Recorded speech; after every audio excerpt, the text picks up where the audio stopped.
In 1993, space agencies from around the world came to a Star Trek-like global agreement that in order to avoid an excess of orbiting junk, spacecraft that was no longer useful would be disposed of in one of two ways. Number one, it'd be shot far out into space. Number two, its remaining fuel would be used to return it to Earth. Now, government sources would tell you that option one is rather temporary and still poses a threat to other spacecraft, which is why returning these craft to Earth, where much or all of it burns up upon re-entry, is preferred.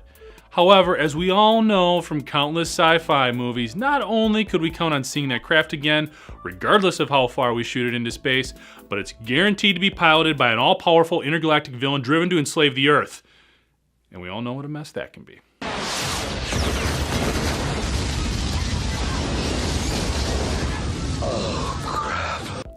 The Oceanic Pole of Inaccessibility, i.e. the furthest point from land on the planet, now serves as the world's spacecraft graveyard. Russia has already laid over 190 pieces to rest, followed by the US with 52.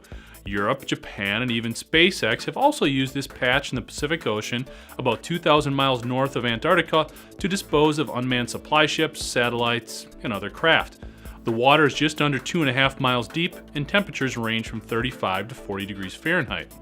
A few days before a spacecraft's deorbit, the agency who owns the spacecraft will notify authorities in Chile and New Zealand, who share responsibility for this remote stretch of ocean.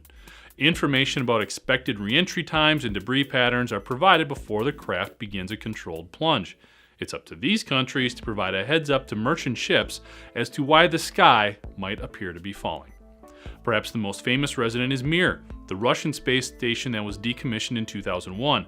By the time it faced its burial at sea, nearly 120 of its 142 tons had burned off upon re-entry. The next big splash will be made when the 500-ton, football field-long International Space Station is laid to rest in 2028.